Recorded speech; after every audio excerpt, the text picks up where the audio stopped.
Bueno, pues estamos adelantando el debate de control político con el secretario de Hacienda y en realidad el panorama es bastante preocupante en la ciudad, entre otras cosas porque creo que se han tomado algunas decisiones por parte de la administración anterior que están guiadas por la irresponsabilidad y por la falta de planeación. Veíamos, por ejemplo, que hubo una tendencia a inflar el presupuesto de ingresos y de gastos, pero que adicional a eso también hay otra irresponsabilidad grande y es, por ejemplo, el incremento de los gastos de funcionamiento. Durante el cuatrenio hubo un incremento, de acuerdo con lo que nos ha dicho el secretario de Hacienda, de un 60%, y eso pone en riesgo, por ejemplo, el descenso de la categoría del municipio, que ya se ha venido entonces advirtiendo que pasaría de primera a segunda categoría, entre otras cosas porque la ley 617,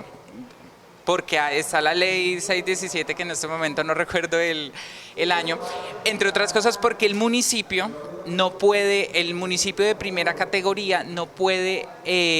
excederse del 65% del gasto en funcionamiento en lo relacionado, por ejemplo, con los ingresos de libre destinación. En este caso, lo que nos han dicho desde la Secretaría de Hacienda y desde los informes que se han venido presentando, pues se ha incrementado en 2,17 puntos porcentuales, es decir, está en 67,17% el gasto de funcionamiento. Y asimismo, pues nos hemos encontrado con algunas otras situaciones, como por ejemplo el déficit que tendría la administración municipal,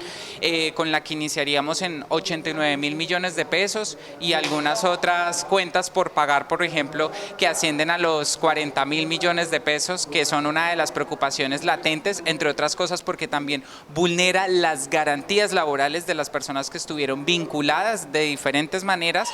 a la administración municipal. Y es el caso, por ejemplo, de muchos de los contratistas del consejo, de las unidades de apoyo de los diferentes concejales, que aún se les deben varios meses de la vigencia del año 2023. El panorama desde luego es preocupante. Lo que pasa es que yo creo que aquí deben haber son unas decisiones. Entonces el secretario de Hacienda nos ha hablado del plan de saneamiento fiscal, por ejemplo. Aquí es necesario plantear como lo siguiente: uno, hay que disminuir los gastos de funcionamiento, y ese vinculación excesiva de contratistas que presuntamente era para pagar favores políticos, como lo veamos en la administración pasada, y que quedó revelado a través de los audios que conocimos por medio de los medios de comunicación, no puede seguir teniendo,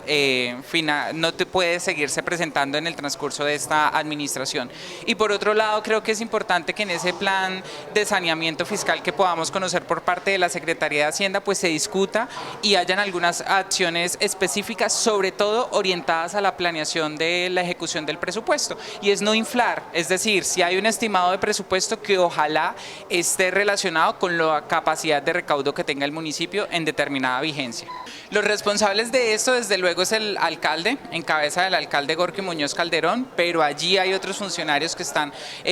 responsables política, ética y no sé si fiscalmente. Pues ahí estaría el secretario de Hacienda, estarían incluso también algunos concejales de acá de la ciudad que creo que también omitieron debates y control político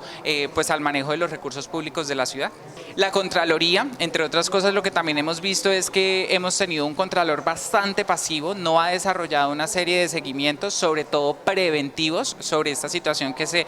venía presentando. Era lógico, desde luego ahora debe desarrollarse todo un proceso de investigación, ojalá de sanción, pero esperábamos también una Contraloría un poco más activa, y era de prevenir. La Contraloría, de acuerdo también con el